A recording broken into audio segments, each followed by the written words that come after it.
ठंड का समय था। शहर में घना कोहरा छाया हुआ था। मेरे नाना एक बड़े अधिकारी थे।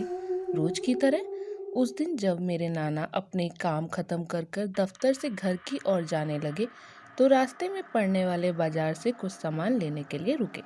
उनके बाकी साथी आगे चले गए और वो पीछे छूट गए। सामान लेते लेते उन्हें टाइम का पता ही नहीं चला और जब नाना जी ने अपनी घड़ी देखी तो टाइम देखकर उन्हें लगा कि आज घर पहुंचने में बहुत देरी हो जाएगी। उन्होंने सोचा जंगल के रास्ते अगर जाऊं तो पहुंचना जल्दी हो जाएगा, इसलिए उन्होंने जंगल की ओर गाड़ी घुमा ली। काफी अंधेरा हो गया था। नाना जी तेज गति के साथ गाड़ी चला रहे थे, लेकिन उनकी गाड़ी के आगे एक औरत आ गई। उन्होंने झटके से ब्रेक मारी। जो औरत गाड़ी के सामने आई वो तेज तेज रो रही थी। नाना जी को लगा वह किसी मजदूर की पत्नी है जो शायद रास्ता भटक गई है। रास्ता सुनसान था, इसलिए उन्होंने सोचा कि इस महिला की मदद की जाए। उन्होंने उस औरत से पूछा कि वह यहाँ अकेले क्या कर रही है। उन्होंने कोई जवाब नहीं दिया और जोर जोर से और तेज रोने लगी। ऐसा लग रहा था मानो सारा जंगल उसी औरत की चीख से गूंज रहा है। लेकिन नाना जी ने पूछा कि उसका घर कहाँ है, तो उसने कोई जवाब नहीं दिया, ना कुछ बोला। नाना जी ने उसे बोला कि तुम मेरे साथ मेरे घर चलो, सुबह तुम्हें तुम्हारे घर छोड़ दूंगा। वह नाना जी के साथ चलने के लिए तैयार हो गई और गाड़ी के पीछे वाली सीट पर बैठ गई। रीति रिवाज के कारण उसने अपने सिर पर घूंघट डाला हुआ था, जिसकी वजह से उसका चेहरा छिपा हुआ था। गाड़ी का सब घर में इंतजार कर रहे थे, नाना जी के आने का इंतजार कर रहे थे। इसलिए जैसे ही गाड़ी की आवाज आई सब इकट्ठा हो गए बाहर आकर। जब उस महिला के बारे में घर में किसी ने कुछ पूछा तो नाना जी ने सारी बात सबको बता दी। नाना जी ने कहा आज खाना यही बना देगी, लेकिन मेरी माँ को उस औरत पर शक हो गया था। उन्हें पता नहीं क्यों अजीब सा लग रहा था उसे देख देख के। उन्हें लगा कि यह कोई चोर होगी शायद, जो हमारे घर में आज रात को चोरी करने आई है या कुछ सामान चुरा कर भाग जाएगी। माँ ने उसे रसोई में जाकर खाना बनाने को कहा। वह बिना कोई जवाब दिए वहां से चली गई।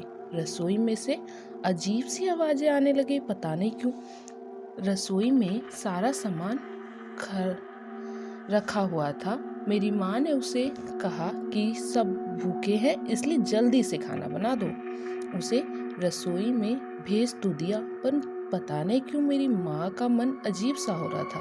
लेकिन माँ बार बार किचन में जा रही थी। फिर वे 10 मिनट बाद जब गई तो तब तक उन्होंने कुछ नहीं करा था। वो सिर्फ थैले से मछलियाँ निकाल ही रही थी।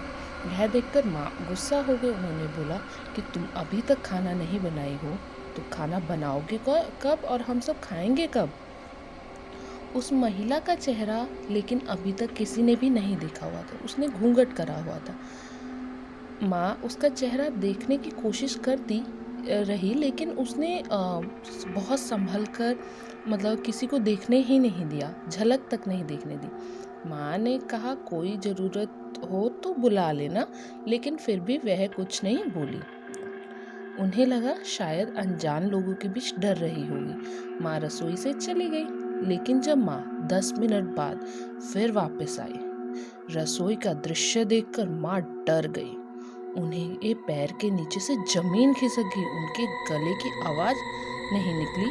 वह एकदम बर्फ की तरह जम गई। जो वहाँ का नज़ारा था वो देखकर उन्होंने देखा वह औरत रसोई के स्लैब पर बैठकर कच्ची मछलियाँ खा रही थी। सारी रसोई में हड्डियाँ मांस इधर उधर टुकड़ा टुकड़ा होके पड़े थे। उनके सिर का बुरा हाल हो गया। उनको ये देखकर कुछ समझ ही नहीं आया कि ये हो क्या रहा है। उसने सिर का घूंघट भी उतारा हुआ था। उसका चेहरा बेहद खौफनाक था। बाल बहुत बड़े और नाखून एकदम काले। वह मछलियाँ खाने में इतनी मग्न थी कि उसे पता ही नहीं चला कि कब माँ आके उसे देख रही है। माँ भी चिल्लाई नहीं, कहीं वो ज्यादा खतरनाक ना हो जाए। माँ ने एक थाल उठाया और वह चूल्हे में से जलता हुआ कोयला उठाकर उसकी तरफ दौड़ी। उसे आज भी वह औरत की चीख सुनाई देती उस घर में। कोयला उस चुड़ैल पर फेंक दिया। आग की जलन की वजह से वह डायन तेज तेज आवाज निकालने लगी। सारे के सारे इकट्ठे हो गए। उसे आग दिखाकर घर से बाहर तो निकाल दिया गया, पर आज भी उस घर में उस चुड़ैल के रोने की आवाज़ सुनाई देती है।